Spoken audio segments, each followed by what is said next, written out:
stand on end nonetheless. 15 years ago, at the height of the Cold War, a Russian army officer, Stanislav Petrov, was watching his computer screen when it suddenly registered American nuclear warheads heading east. But instead of panicking, he decided it was a false alarm, and his action may have averted a nuclear showdown. From Moscow, Alan Little reports. The system was known as mutually assured destruction, or MAD, and it was deemed to have kept the peace in Europe for half a century by making war so devastating as to be unthinkable. Deterrence through the balance of terror. Each side had stockpiles of thousands of missiles carrying nuclear warheads targeted on their opponent's cities. An attack from either side would be detected by computerized surveillance and immediately trigger a devastating counterattack. But the system did not take account of one dangerous possibility: computer error. Stanislav Petrov, now a retired army officer, was a software engineer in the Soviet Armed Forces. On September the 26th, 1983, he was on duty at a surveillance center near Moscow. That night, he says, the world approached the abyss of nuclear Armageddon. Suddenly, the screen in front of me turned bright red. An alarm went off. It was piercing, loud enough to raise a dead man from his grave. And the computer showed that the Americans had launched a nuclear strike against us. After the first alarm came a second, then a third. The atmosphere couldn't have been more tense. I had to make a decision fast. I knew the system could be at fault, so I decided to report this as a false alarm. As I did so, a fourth rocket showed up on the screen, then a fifth, and then everything went quiet.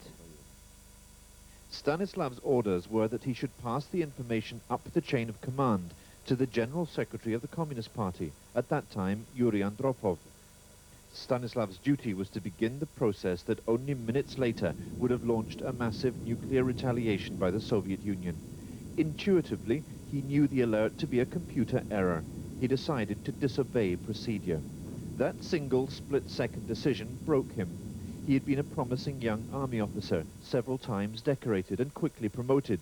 But the computer error, when it was reported, triggered a massive inquiry in the army, and Stanislav was not rewarded, he was blamed. Stanislav took early retirement from the service and suffered a nervous breakdown.